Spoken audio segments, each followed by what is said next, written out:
we're looking at here some public data from the Bureau of Labor Statistics, and I'm going back out to Google so that we could look at this really quickly and see that prices have been increasing so this is year over year inflation, right? So from one year to the next, and we can see that prices over time have mostly been increasing. Anything over 0% would be increasing prices, and we have had periods in time back in the 70s and the early 80s of incredibly high inflation. This is a period that is really difficult for a lot of people because the prices were increasing very much, and this is one of the issues that you can have. You can imagine when prices begin to increase very quickly, it can be very unsettling for an economy.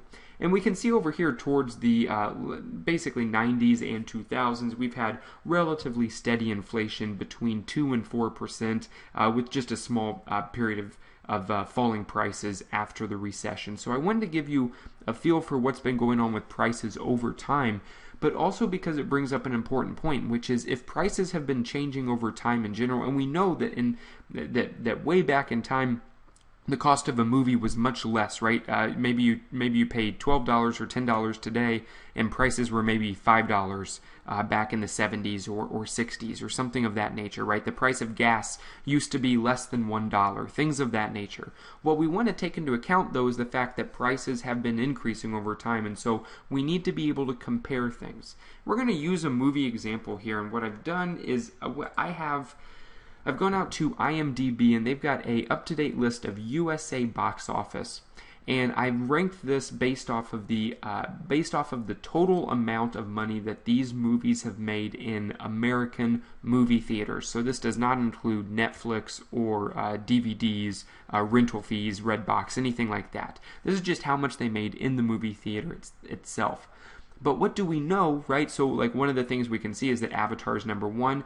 In American box office, it's made just over $760 million. And then we can see it kind of, there's a few here in the 600. The Dark Knight, which was one of the Batman movies, was 533. Then we can see Star Wars Episode 1 in 1999 made $474 million. In 1977, however, Star Wars, the original movie, made almost $461 million. What I've done here to the side is put the CPI for that release year, for the year that it was actually released, that movie, because for most of these movies, they made most of their money in the box office in the year that it came out. All of these movies, right, almost all of these movies are basically 2000 and 2010s, and that totally makes sense because the price of movies is really expensive now, right? It costs maybe $10 or $12 to go to the theaters now. If you're going to see something in IMAX, right, it might be $20. And so it is easier, relatively speaking, to make more money at the box office because prices are higher. What we want to do, though, is adjust for the fact that prices have increased over time. We want to say, how much is this $460 million in 1977 worth today? And so let's go out and do that calculation. I've kind of brought this here before we go out to the spreadsheet. And I've gone ahead and summarized the data from that spreadsheet here. And when we adjust for changes in the price level, what we're going to do is we're going to say, well, what do we want to change prices to? What's the amount that was previously in question? And then we want to adjust for inflation. That's exactly what this is here. So we're going to adjust these prices for inflation today. And let me just change the color here so that we can do that. And we're going to say inflation today, we're going to say 2014. And I've got the CPI for 2014. Just went out to the Bureau of Labor Statistics and actually pulled that information, and the CPI for 2014 currently is 235.992. We know that this is an index, and so there must be a base year, and the base year is 1982 to 1984, which is equal to 100. So there's been a 135% increase in prices since 1981 or so, 1982 or so. So that gives us a little perspective. Now what we want to do is control for these. We want to adjust these box office figures based off of the year. So Avatar came out in 2009. Here's the CPI here. Let's go ahead and calculate the real dollars. So this is real real dollars today. And what is that? Well, we want to take the amount, the original amount, $760 million, that's 505,847. And then we're going to multiply this times the CPI today, which is 235.992. That way we can adjust for inflation by dividing it by the original year. And that's what I've got here with the 0, the original year that's in question. And the CPI for 2009 was 214.5, 214.50.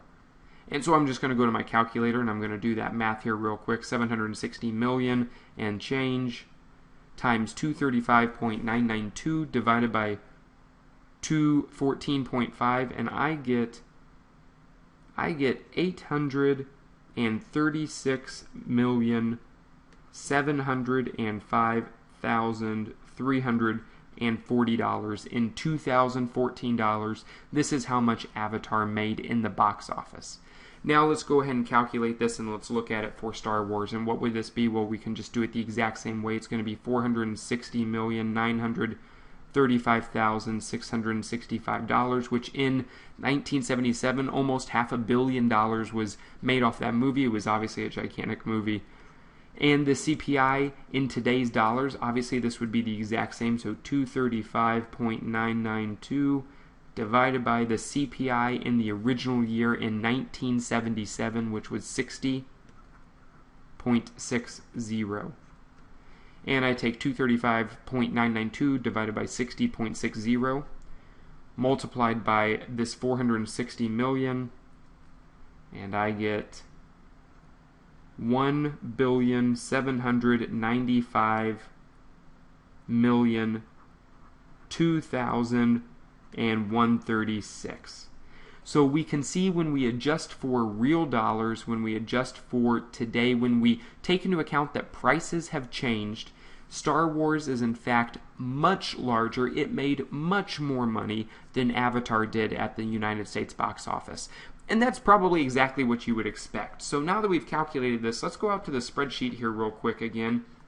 And we can do this relatively quickly. I'm going to go in and do this for each of them. I've already got the CPI here for the corresponding to the year. And just to let you know where that comes from, down here in a CPI tab, this just comes straight from the BLS.gov website, and it gives every single year and the annual average CPI. And this is a really useful thing. It's CPI-U for the U.S. All-City Average, and we can use this to adjust for prices on any number of things. This is used all the time. So if we're going to do this for 2014 dollars to put them all, and it doesn't have to be 2014. You could choose any CPI year if you would like. We'll just do that for consistency, since that's what we did on the worksheet there right before. It is going to be this box office number times the inflation rate, which is 235.992. That was the 2014 CPI, divided by the CPI from the year that the movie came out. And when I press enter, we should get that $836 million. And I'm just going to double click this down. It's going to apply that exact same formula all the way down. And we can see E.T., the extraterrestrial, was also over $1 billion. And in fact, if we scroll down here, we can see a lot of these movies.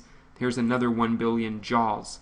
And so we're starting to see a trend here, which is movies that were very popular in the 1970s and before actually ended up making more money in the theater when we adjust for inflation. So what I'm actually going to do is I'm just going to go ahead and rank these. Well, actually, we don't have to here. Let me just go through, and I'm going to sort, and we're going to sort by real USA box office. And let's do this largest to smallest, and let's see what we end up with now. Gone with the Wind.